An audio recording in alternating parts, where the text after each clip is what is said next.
నేటి సమాచారం వార్తలు చదువుతున్నది మన్నె సాంబశివరావు.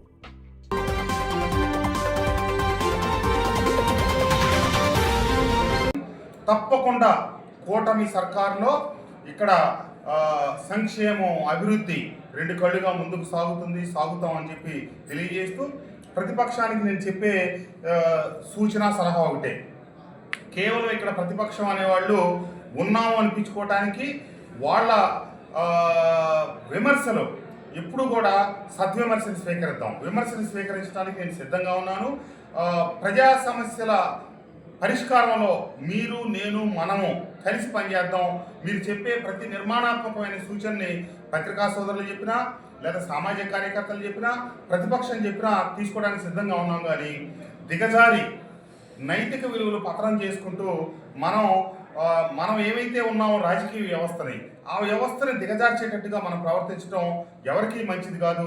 దయచేసి గౌరవంగా, హుందాగా ప్రవర్తిద్దాం. నేను ఎక్కడా కూడా విలువలు దిగజారి ప్రతిపక్షాన్ని కువిమర్శలు చేసే సంస్కారం నాకు కాదు.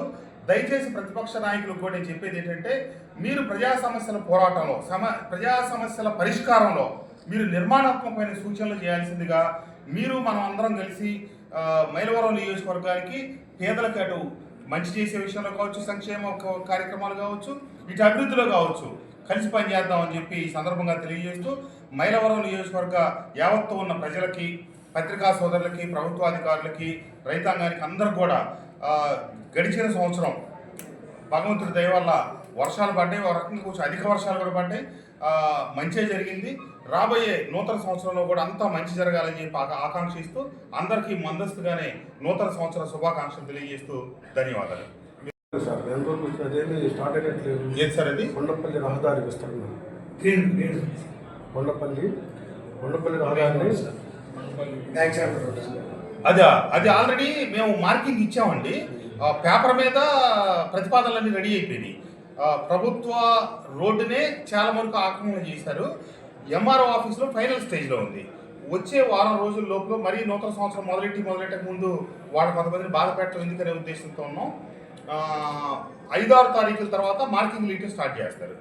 ఇరుపక్కల ముందు ఫస్ట్ మేము ఫోకస్ పెట్టింది ప్రభుత్వ భూమిలో ఆక్రమణ తొలగించడం. తర్వాత ఏమైనా సేకరించాల్సి వచ్చి ఇంకా వైండింగ్ తీసుకోవాలంటే అది తర్వాత దిశలో తీసుకుంటాం. ముందైతే మటుకు ప్రభుత్వ భూమిలో కొన్ని చోట్ల 10 అడుగులు, కొన్ని చోట్ల 12 అడుగులు కూడా ఆక్రమణలు ఉన్నాయి. అవన్నీ ఎట్టి పరిస్థితుల్లో జనవరిలో పని ప్రారంభిస్తాం. విస్తరణ కార్యక్రమం పూర్తి చేస్తాం.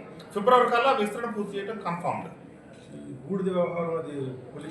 అది అయిపోయిందండి. అది రెఫెక్స్ కంపెనీకి టెండర్ కన్ఫర్మ్ అయిపోయింది. వాళ్ళ ఆధ్వర్యంలోనే ఇప్పుడు 3 మాసాల బట్టి నడుస్తుంది. స్థానిక ఎఫెక్టెడ్ విలేజెస్ సంబంధించిన లారీ ఓనర్లకి వాళ్ళకి మధ్య చిన్న విభేదాలు ఉంటే అది నిరుపక్షాలను కూర్చోబెట్టాను, మాట్లాడాను.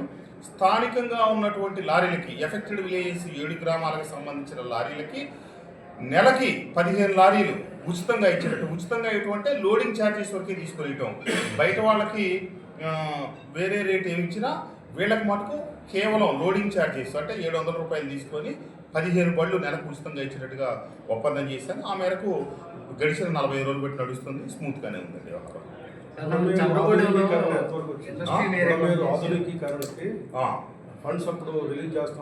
అదే గొడమేరు ఆధునీకరణ రాష్ట్ర ప్రభుత్వం మొత్తం పూర్తి స్థాయిలో సర్వేలు చేస్తూ ఉంది. గత వరదలప్పుడు మనకేమైతే కౌలూరు శాంతినగర్ దగ్గర కట్ట తెగి అంత పెద్ద విధ్వంసానికి కారణమైందో, మన రైతులు పొలాలు మునిగిపోవటం కావచ్చు, విజయవాడకి నీళ్ళు వెళ్ళడానికి ప్రధానంగా లెఫ్ట్ బండ్ తెగటం, అది ఆల్రెడీ ఆర్సీసీ అయిపోయింది. ఆ పార్ట్ ఓవరాల్ గొడమేరు అనేది ప్రతిపాదనలు తయారవుతుంది. రాష్ట్ర ప్రభుత్వం నిర్ణయిస్తుంది. అది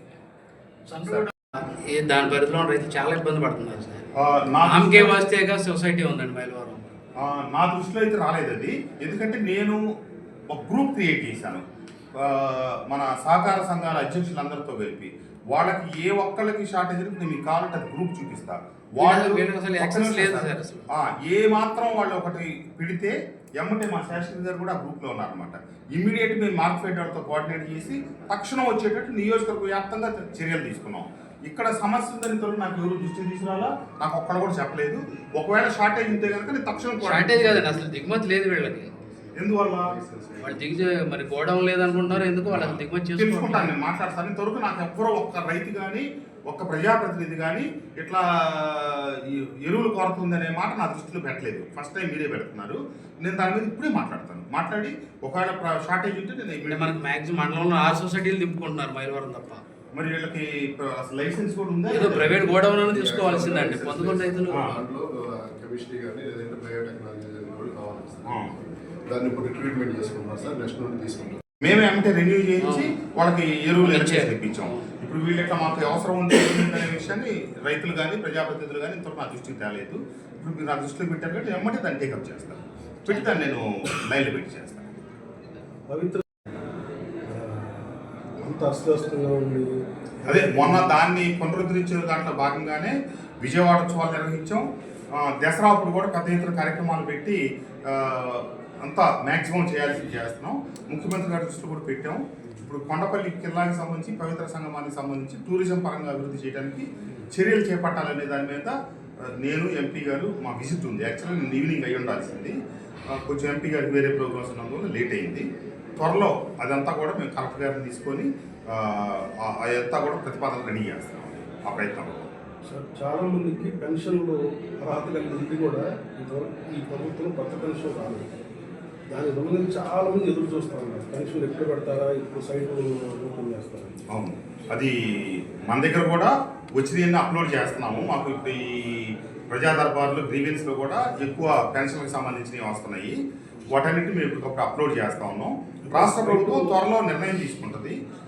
తీసుకోగానే అంటే కొత్త పెన్షన్లు ఎప్పుడు రిలీజ్ చేస్తే వీళ్ళకి అప్పుడు 2024 సెప్టెంబర్ నుంచి ఎవరన్నా చనిపోతే వాళ్ళ భార్యలకి అదే నెల నుంచి మార్చి వస్తాయి. ఆ ముందున్నోళ్ళు కూడా వెయిట్ చేస్తూ ఉన్నారు. అట్లాగే కొత్తగా వయసు వచ్చి కావాల్సిన వాళ్ళు ఎదురు చూస్తూ ఉన్నారు. అవన్నీ త్వరలో రాష్ట్ర ప్రభుత్వం కొత్త పెన్షన్ శాంక్షన్ చేసే క్రమంలో ఇవన్నీ కూడా త్వరలో వస్తాయని మేము ఎదురు చూస్తాం. అప్లోడ్ చేయాలంటే సైట్ ఓపెన్ అవ్వాలి కదా సార్, దానికి సంబంధించిన సైటు అంటే అన్నీ రెడీ పెట్టుకొని ఉన్నామండి. ఎలిజిబుల్ అప్లికేషన్ అన్ని కార్యాలయాల్లో సచివాలయాల్లో తీసుకొని రెడీ పెట్టుకొని ఉన్నాం. మాకు ఇచ్చిన వెబ్సైట్లో కూడా మాకు వచ్చిన అప్లికేషన్ అనేది అప్లోడ్ చేసి ఉంచుతున్నాం. అవన్నీ పెండింగ్లో ఉన్నాయి.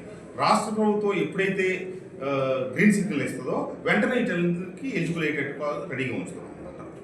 వివిధ శాఖల ద్వారా ఇటు ఇరిగేషన్ అయినా, అటు పంచాయతీరాజ్ అయినా, హెల్త్ సెంటర్స్ అయినా, పంచాయతీరాజ్ రూరల్ రోడ్స్ డెవలప్మెంట్ కావచ్చు, R&B రోడ్స్ కావచ్చు, ఇవన్నీ కలిపి 151 కోట్లు పైసలకు ఇప్పుడు అభివృద్ధికి సంబంధించిన నిధులు. రోడ్లు కానివ్వండి, డెవలప్మెంట్ కానివ్వండి,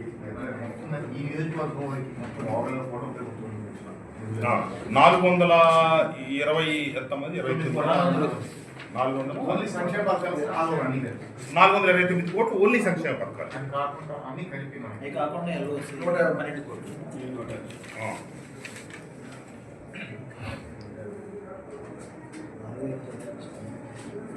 నేరుగా లబ్ధిదారులకు అందజేయడం జరిగింది. మిగిలినవన్నీ ఈ చెరువులు బాగు చేయడం కావచ్చు, రోడ్లు డెవలప్మెంట్ కావచ్చు, రకరకాల కార్యక్రమాలు. వీటిపైనే తప్పితే ఇటులోకి దగ్గర ఒక బ్రిడ్జి, అట్లాగే ములకలపేట దగ్గర ఒకటి. ఇవన్నీ నేను ప్రతిపాదనలు రాష్ట్ర ప్రభుత్వానికి డీటెయిల్గా విత్ ఎస్టిమేషన్స్ ఇచ్చేస్తున్నానండి. ఇట్లాంటి బ్రిడ్జ్లన్నీ రాష్ట్రంలో 1000-1200 పెండింగ్ ఉన్నాయంట. వాటికి ఇంకా పరిపాలనాపరమైనటువంటి ఆమోదం రాష్ట్ర ప్రభుత్వం తెలపలేదు. తెలిపితే ఆ లిస్టులో ఫస్ట్ ఉన్నాయి. మనకి ఇక్కడ నారాయణ నగర్ కూడా కనీసం లో లెవెల్ చట్టాన్ని ఏమంటున్నారు సార్, చాలా ఇబ్బంది పడుతున్నారు. అది మేము ఎప్పటి నుంచో ఇంకా రాష్ట్ర ప్రభుత్వం నుంచి గవర్నమెంట్ లేట్ అయ్యేటట్టుంది. అందుకని మేము DMF-లో ప్రపోజల్ పెట్టాం. 75 lakhs లో లెవెల్ చట్టా. అది ఇక రాష్ట్ర ప్రభుత్వం నుంచి డిలే అవుతుందని చెప్పి DMF ఫండ్స్ మాకు కొన్ని అవైలబుల్ ఉన్నాయి. వాటి నుంచి పెట్టే ప్రయత్నం చేస్తాం. అవుతుంది. ఇప్పుడు మీకు మన కూరగొట్ట కాలనీలో మెయిన్ రోడ్డు కొంత దూరం RCC రోడ్డు కోసం, దాని నుంచి బ్యాలెన్స్ లోపలికి, అట్లాగే మన ఇబ్రహీంపట్నంలో గాజులపేట లేఅవుట్, అట్లాగే కొండపల్లిలో ఉన్నటువంటి ఏలగోలు రోడ్లో ఉన్న ఆ లేఅవుట్, వాటన్నిటికి కూడా మెయిన్ రోడ్లు RCC రోడ్లు ప్రతిపాదనలో పెట్టినాం. త్వరలో అది కూడా పూర్తి చేసే దానికోసం ప్రయత్నం. ఎందుకంటే ఆ 3 పెద్ద కాలనీలు, ఆ మూడిట్లో ఆ మెయిన్ రోడ్లు పూర్తి చేస్తే అట్లీస్ట్ కొంత, ఎందుకంటే చాలా రోడ్లు ఉన్నాయి. ఒక్కో దాంట్లో 55 రోడ్లు 60 రోడ్లు ఉన్నాయి. అవన్నీ ఇప్పుడు ఒకసారి సాధ్యపడుతుంది. ముందు అట్లీస్ట్ ఒక మెయిన్ రోడ్డు కంప్లీట్ చేస్తే 1 by 1 తర్వాత అది ఏంటంటే ఇప్పుడు చాలా డబ్బు కావాలి. ఆ 3 లేఅవుట్లు కనుక అన్ని రోడ్లు వేయాలంటే ఒక 60-70 కోట్ల పైన 100 కోట్ల ఖర్చు ఉంటుంది. అయ్యప్ప నగరు అదే చూసి దానికి పెడతాం. ఎందుకంటే ఇప్పుడు అయ్యప్ప నగర్ ఇంకా ముందు ఈ పొరగొట్ట